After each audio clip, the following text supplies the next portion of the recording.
Greetings, everyone. Hope all of you are having an absolutely fantastic day.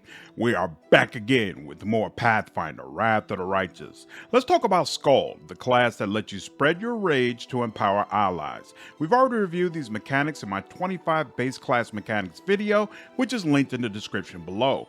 Overall, I rank this class an S+. Being able to select barbarian rage powers and spread them around to your entire party is bananas. In my opinion, Skald is the only real competition Brown Fur Transmuter has for the best support class in the game. The first archetype is Battle Scion. Your bardic knowledge ability gets downgraded to the point you only receive a bonus on knowledge world checks for half your level. Whether or not this is a big deal obviously depends on the makeup of your team, but I lean towards it being slightly impactful. In exchange, you get courtly presence, which adds half your character level to any intimidation checks. This isn't useful because persuasion checks can easily be covered by party members. Intimidation builds can be great, but I don't think it makes much sense to go that direction with a Skald. At level 3, you get your first rank in Battle Prowess, which combines teamwork feats and rage powers into one list for you to choose from. Teamwork feats you select will apply to the entire team while you rage. Keep in mind this mechanic works significantly better than the tactician classes we have covered, because it's not long before you can easily keep rage on at all times. Despite that, I am torn on this change. On the one hand, taking the teamwork feats probably saves a feat for multiple party members that they can then dedicate to other areas. On the other hand, there are so many great rage powers to give your team, and you don't want to delay that for teamwork feats. I lean towards this really not being all that useful, and therefore rank this class a C. Battle Scion doesn't serve a purpose. It's redundant with Skald while providing some flexibility that's nice in theory, but in practice doesn't actually help you. The base Skald class is better. Next on the list is Battle Singer. You lose 3 rankings of rage powers, which is deeply impactful, but you get an alternative song in each case. In exchange for this, you get Battle Song, first verse, which lets you, as a standard action with one round of performance, damage enemies in a 15-foot cone. The damage is 1d6 per 2 Skald levels, and it's sonic, which the vast majority of enemies are not resistant to. Enemies can halve the damage by passing a fortitude save, but if they fail it, they are staggered.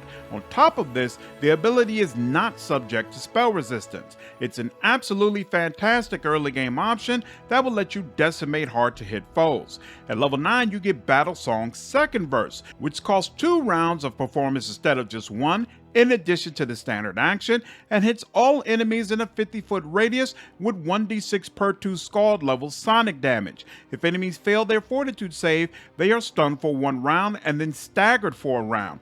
Casting second verse within 2 rounds of first verse empowers the ability, which will increase your damage significantly. At level 15, you get Battle Song, final verse, which costs 2 rounds of performance and allows you to target 1 enemy for 1d8 sonic damage per Skald level. If the enemy fails a fortitude saving throw, they are stunned for 1 round and staggered for 1d4 plus 1 rounds.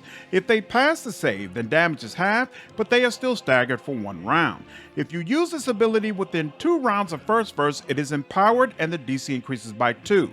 If you use it within 2 rounds of second verse, the ability is maximized and the DC increases by 2 as well. Obviously, this is a really useful collection of abilities that can help you all throughout the game. Is it as useful as the rage powers you've lost access to that could have been given to the whole team? I'd argue the answer to that is no. Also keep in mind that there's virtually nothing in this game that interacts with sonic abilities. So unlike Fire, which has items and mythic abilities that enhance what you can do, the sonic abilities will pretty much always be the same. I give this class a B. It provides an interesting playstyle, but at the end of the day, it's not as good as plain old Skald. Next up, we have Court Poet. You lose the ability to inspire rage and all rage power rankings, which is a massive sacrifice that deeply impacts this class. You also lose Well Versed, which doesn't really matter that much. Finally, you lose Song of Strength, which might be impactful depending upon your Skald build. In exchange for all of this, you get Insightful Contemplation, which provides a morale bonus of up to +4 to the intelligence and charisma scores of your entire team, while also increasing their will saves. Morale bonuses to your attribute scores are extremely rare, so this almost certainly stacks with what you already have and will make a big difference. At level 2, you get a bonus of +1 to AC when adjacent to 2 or more creatures, and you can add half your Skald level to persuasion checks.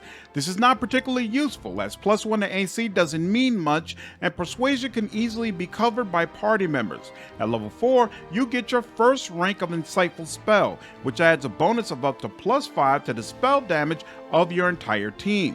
Obviously, if you're running with a lot of spellcasters, this will be very useful. At level 6, you also get Song of Inspiration, which can add half your Skald level to wisdom checks for the entire team. Depending on the enemies you are facing, this could be very useful, so it's definitely nice to have. Overall, I give this class an A. Basically, if your team is melee heavy, go with Skald, but if it's magic heavy, go with Court Poet. That being said, I think Skald does more for melee allies than Court Poet does for your magic group, so I rank it lower. Next we have Demon Dancer. You lose all rankings of rage powers, which is impactful, but it is replaced by a different mechanic. In exchange, you get 4 rankings of Fiendish Maw, which provides all allies with a bite attack that steadily increases in damage. If you have a melee heavy party, an extra attack never hurts, so this is beneficial. At level 6, any enemy that strikes you in melee receives 1d6 piercing damage. If you are playing with a melee build, you'll get struck all the time, and this will definitely stack up. At level 7, the attack and damage bonuses from your Inspire Rage ability increase by 2. However, if an affected character stops attacking or changes targets, they will take 1d6 plus your Skald level damage. This makes it more difficult to switch gears and decide another opponent is a higher priority target than the one you are currently attacking. The bonus is definitely nice, but personally I am not a fan of this. Finally, at level 9, you get an aura that damages any surrounding good aligned creatures and gives them the shaken status. Neutral creatures are only shaken, while evil creatures are unaffected. Even if you are a scum-sucking, despicable demon, the amount of good aligned creatures you'll face can fit in a thimble. There are more neutral creatures, but a lot of them are constructs who cannot be shaken. This ability isn't very useful. Overall, I give this class a B-. Considering the other Skald options, I don't see a reason to pick this. Next on the list is Herald of the Horn. You lose Lore Master, which could be impactful if you are using the Skald as a skill monkey. In exchange, you gain Arcane Bond, which lets you restore 1 spell slot. This can definitely be useful, so its addition is welcome. At level 7, you can increase the DC of your sonic spells by up to +3. Skalds get the shout line of spells, so depending on your playstyle, this could definitely be useful as well. At level 11, you get Crumbling Blast, which will do 5d6 points of sonic damage to creatures within a cone. At level 17, this is upgraded to 10d6 points of damage. Obviously, this damage is nothing to sneeze at, especially since most enemies cannot resist sonic damage, but again, you don't get nearly as many ways to increase that damage. Overall, I rank this class an S. The sonic abilities don't really mean much because more than likely you are focusing on melee to take advantage of all the great rage powers. Arcane Bond is useful in theory, but in practice most of what you'll focus on will tie in with your rage powers and stay on for long stretches of time. Being able to regain 1 spell slot won't help you much long term. So honestly, it's an S because of everything Skald does, and not because Herald of the Horn is so great, which is why I slightly downgraded. Quick note before we review Huntcaller: if you enjoyed this video, I would really appreciate you subscribing and hitting the like button. This information tells me which content the channel is enjoying and helps my videos spread to more people. I really appreciate all of the support. Alright, finally let's go over Huntcaller. You lose 2 rankings of rage powers, which is a big sacrifice. You also lose Well-Versed, which doesn't really matter. You lose Song of Strength, which again is probably impactful depending on your build. Finally, you lose Song of the Fallen, which I don't consider to be a big sacrifice, but it's definitely noteworthy. In exchange for all of this, you get the ability to give your entire team Blind Sense. Blind Sense is not to be confused with Blind Sight, which allows you to ignore many forms of enemy concealment and prevent them from taking your dexterity bonus to armor class when they are attacking from stealth. Blind Sense does not do any of that, and it's basically worthless. In addition to this, you get 3 rankings of Beast Shape, which you can apply to your entire team. While in this shape, party members cannot use abilities or spells. This ability has its uses for a melee heavy team, but overall, it isn't all that great. I rank this class an F. Considering the other Skald options available, I don't think there's any reason to take this whatsoever.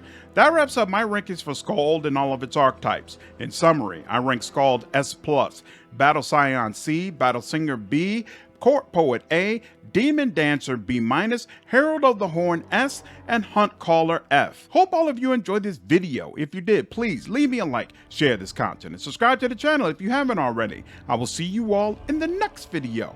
Take care.